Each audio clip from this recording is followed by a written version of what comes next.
Hey guys, PJ here from Exotic Car Hacks, and today we are going to talk about something that nobody really likes to talk about, but it's something that is the truth when it comes to buying exotic cars: scams.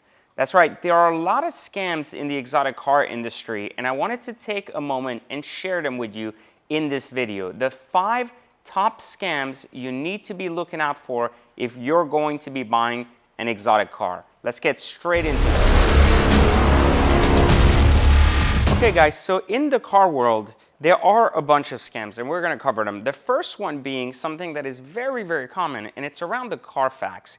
You see, dealers for the longest times have continuously relied on Carfax to persuade you that cars haven't been in accidents. But reality is, Carfax really doesn't just disclose all paintwork and all accidents. There's thousands of accidents that are not reported to Carfax, and there's thousands of accidents that never end up on Carfax or ending up on Carfax later. So scam number 1 is ultimately what I call the crash and resale scam. What that is dealers will go ahead and knowingly take in a car that's been crashed and ultimately sell it before the accident actually hits the Carfax report. So the way they do this is typically they will print you out a Carfax report as soon as they're taking in the car, knowing that the Carfax hasn't yet reflected an accident. And the way you know who these shady dealers are, they most likely will post photos of the Carfax on the site for you to see instead of a link to an actual updated Carfax. So what ends up happening is that you will have the ability to think that you're getting a very clean Carfax car with absolutely no accident and no issues, but in reality, a few months after you buy the car and you own the car and have no recourse, you'll be driving your car, you'll choose to sell it, you'll post it for sale, and then boom, you'll see that an accident occurred months before.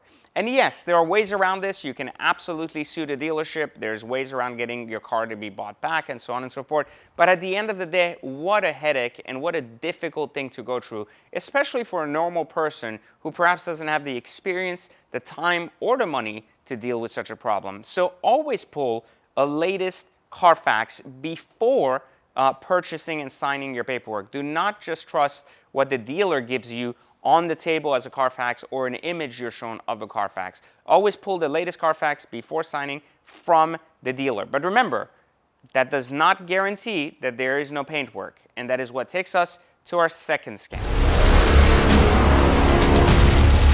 So scam number 2 is about paintwork.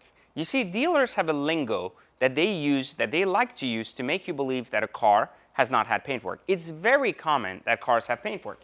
You see, this Ferrari right here, this F12, has had legitimately no paintwork, or so it would seem, right? And so the basic idea of paintwork on the surface is that if it's done right, you're not supposed to be able to tell that obviously a car was repainted. And yes, paintwork does happen quite often on exotics, even if no accidents are reported. In other words, this was never in an accident or has no reason to have been seen as a car in an accident, and it wasn't. And there legitimately has been no specific panels that have been repainted on this. The idea, though, is that a lot of dealers will use certain keywords to persuade you that their cars have had no paintwork. Instead of just telling you there is no paintwork, they will say, to their best knowledge, there is no actual paintwork. So, in other words, pretending that they're not a body shop or have the capacity to be the decider of if a car has paintwork or not, because it doesn't flow within their expertise. There's a couple of things dealers can do to even hide paintwork, and some of them are quite good at it. They will automatically clear bra an entire part of the car that has been through either some repaint or has had some issue and has been blended. They do this because once you put a clear bra, as this car has here in the front, you can no longer actually tell with a paint meter if the car had any paintwork or not. Now, paintwork is very common in exotics for front bumpers, rear bumpers, rock chips, and small blends from time to time. But you'd be surprised how many oops happen in dealerships, including times when cars are backed in and out of dealerships, are parked so close to each other, and little pieces are scuffed. As a result of it, you'll sometimes see that the bottom of a fender was blended, or the bottom of a rear bumper was blended, or the back of a bumper, or the front of a bumper, and so on and so forth.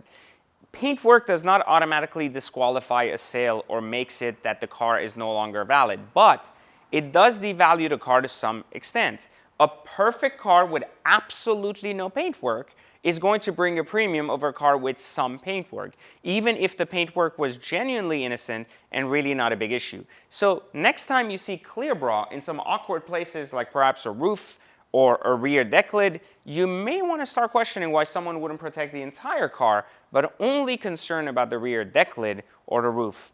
You should also pay attention to one other thing. It's the language. As I said earlier, the language is what enables dealers to try to tell you that they are not liable for what they're telling you. So in other words, they're telling you that to the best of their knowledge, they don't know something has happened.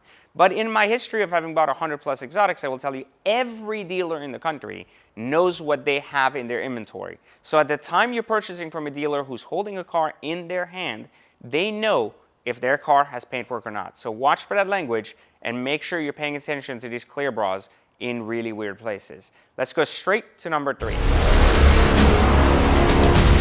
So a third scam that's pretty popular in the industry actually happens more at smaller boutique dealers than it actually happens at large franchise dealers. But it doesn't mean that franchise dealers aren't actually responsible for that too, or don't run the same kind of thing. And it's not really a scam. Oh, it's funny, someone left coffee here for me. So anyways, it's not really a scam, but it's more around the lines of titles. You see, when you buy a brand new car, you would assume that it's brand new or used, it's new to you. You would assume that the title of that car is being held at the dealership, where you're signing all types of things from, registration, dealer titling, and so much more. So it would make sense that the dealer holds that title.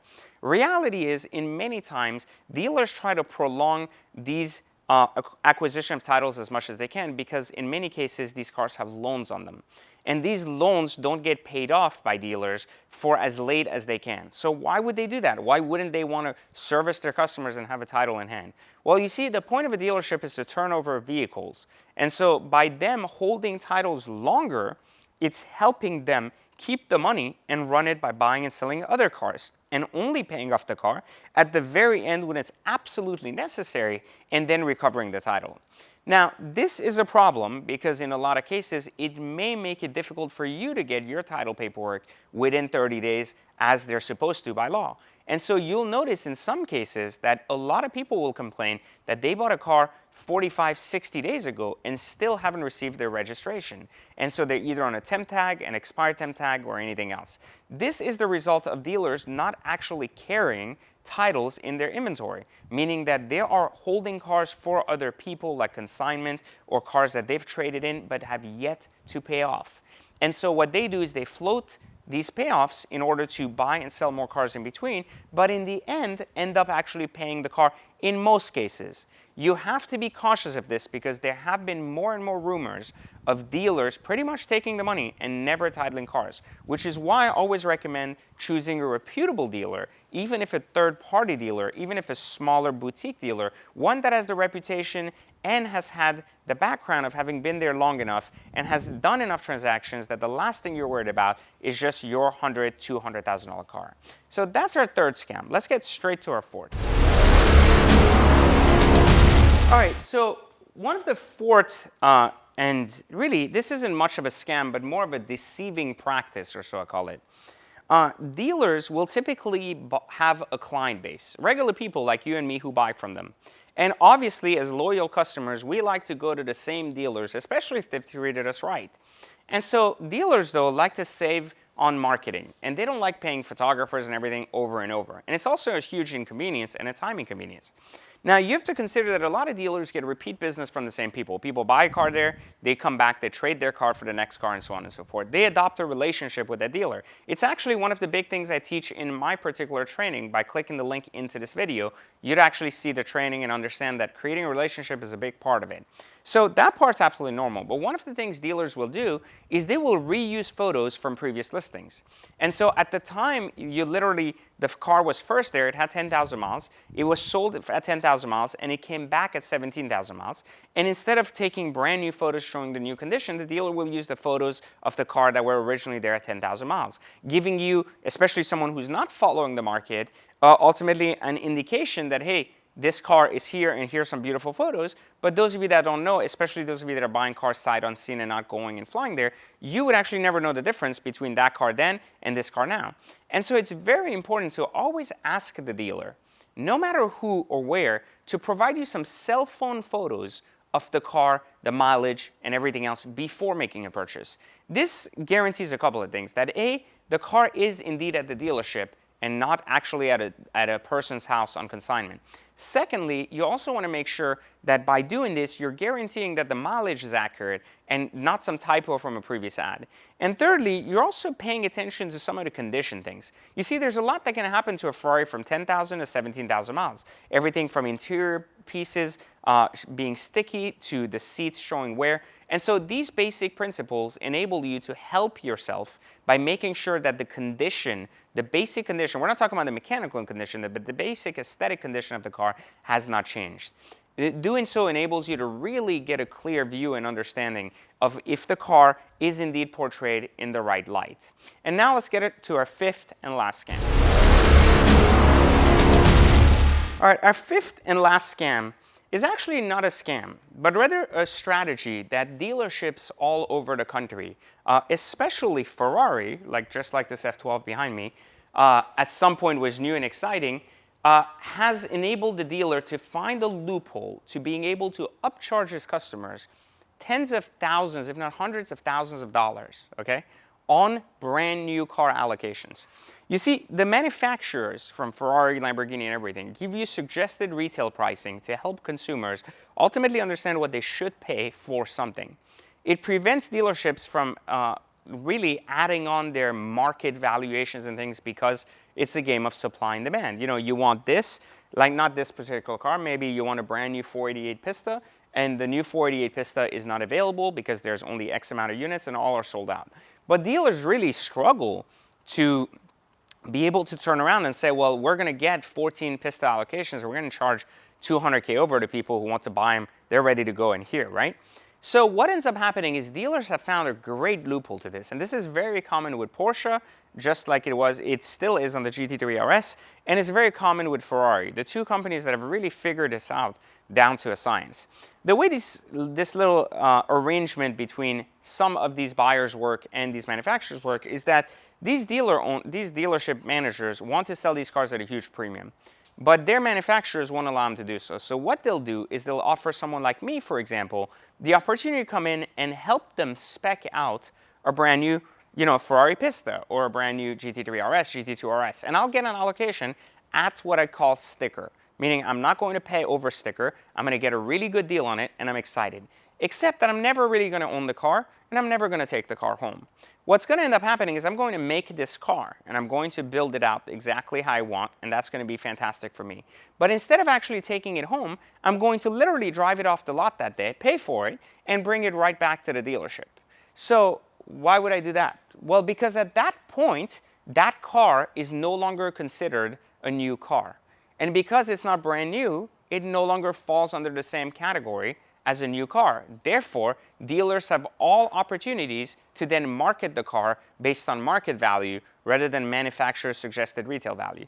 So why would I want to do that? Why would I want to give the car back knowing that the car is now worth 100 or 200,000 more just because it's now used and technically with no miles and brand new? So why would I want to do that? Well, partially because perhaps this particular car wasn't one that I wanted.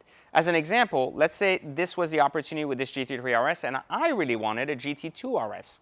So in order to buy a GT2 RS, the dealer would make this deal for me on the GT3 RS and they would take the profits from the GT3 RS, but they would give me maybe 5 grand or 10 grand off sticker on the next GT2 RS that perhaps I'm going to have built and is going to take another 6 months. So in other words, in order to give me one allocation, they'll force me into an allocation and they'll force me to either give them back the car so they can make money on it, or ultimately like Ferrari has done many times where they've forced people to buy, for example, an actual California or Portofino in order to get a 4088 Spider. And then if you had a 488 Spider, you may have needed to buy that in order to get a 488 Pista. So what they're doing is ultimately figuring out these loopholes to increasing the sales numbers while making sure that you are paying that premium one way or another. And so just keep in mind that with enough searching and using some of the strategies here at Exotic Car Hacks, you can actually find these cars without paying a premium, just like I have here on this GT3 RS. And so it's very important to consider that if you're going to be buying an exotic car online, you have to protect yourself from these scams. And these scams are here because so many people have fallen victim to them that there's an actual thing called a scam now for it. So I want to prevent this for you, which is why, again, I've put together my free training and community to help you do that. So if you're looking to buy your next exotic and are ready to become an exotic car investor rather than just a consumer, or even if you want to save money on your next exotic, at least learn the strategies here we teach at Exotic Car Hacks by clicking the link in the bio, taking the free training, and then joining the community. And of course, keep in mind that if you like content like this and want to see more of it, please subscribe. Click the like button, leave me a comment, no trolls please, leave me real comments, give me your opinion on a scam that perhaps I haven't seen or something you think you've seen that's pretty unique, and perhaps we can have an open discussion about it. So guys, I appreciate you guys watching this, make sure to subscribe, and I'll catch you next time on another Exotic Car Hacks video.